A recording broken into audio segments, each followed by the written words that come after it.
No niin, siinä meillä on suoli. Tällä hetkellä meillä on tuossa lampaan suoli. Voidaan käyttää lampaan tai possun suolta. Luonnon suoli siis kyseessä. Tärkeä ominaisuus makkarassa on rasvaprosentti. Ja mä sanoisin melkein, että se pitää olla semmonen 20, ehkä 25. Voi olla jopa enemmänkin, mutta jos alle 20 menee, niin sitten ei ole enää kyse makkarasta. En tiedä mistä on kyse, mutta meillä on tuossa kasleria, kylkeä. Ja mä luulen, että me päästään aika lähelle siitä rasvaprosenttia, mikä olisi 20. Sitten meillä on nesteä, meillä on valkoviiniä. Meillä on valkosipulia, aurinkokuivattua tomattia, suolaa, valkopippuria. Siellä on lehtipersilliä, timjamia ja tossa on sipulia. Ja sitten raastetaan vielä vähän muskottipähkinää joukkoon.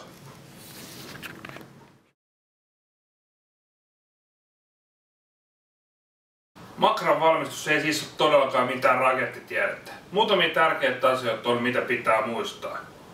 Se yksi on, mitä mä sanoin jo, se on rasvaprosentti, vähintään 20, 20-30, se on ok.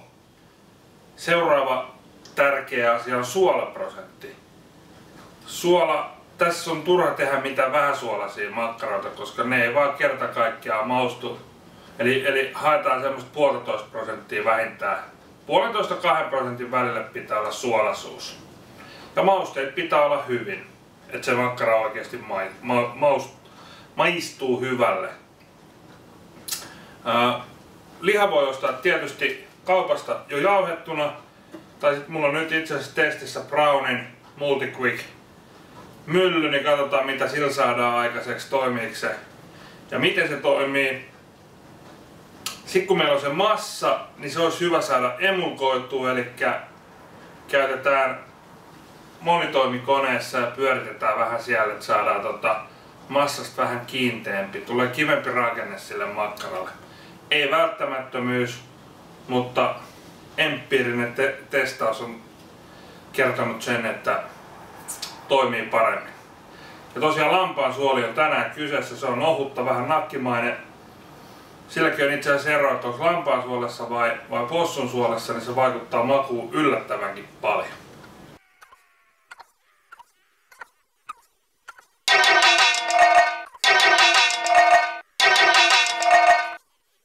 Massa valmis, eli mä ajoin kutterin läpi kaikki mausteet.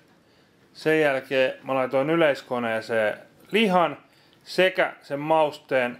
Ja tarkoitus oli saada tämmönen suhteellisen, sanoisinko jopa tahmeahko massa.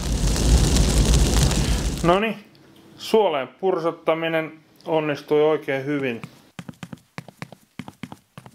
Massa suolessa, niin seuraava vaihe on se, että me pyöräytetään niistä tämmösiä oikein nakin näköisiä, nakin tai makkaran näköisiä makkaroita. Yksi vinkki vielä sitten, kun rupeatte raakamakkaroina näitä paistamaan, niin ei missään nimessä liian kuumaa pannua. Käy niin, että halkee saman tien kuori, tulee sisus pihalle eikä oikein kypsy. Miedolla lämmöllä rauhassa hyvä pinta ja that's it.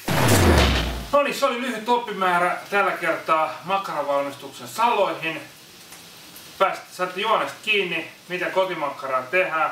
Niin kuin huomasitte, se on äärimmäisen helppoa, ei ole montaa liikkuvaa osaa eikä montaa vaihetta, mitä siinä pitää tehdä. Mutta mä lupaan, tänne kanavalle tulee vielä lisää ohjeita, miten teemme erinäköisiä ja eri makuisia makkaroita. Social Food kiittää kuittaa.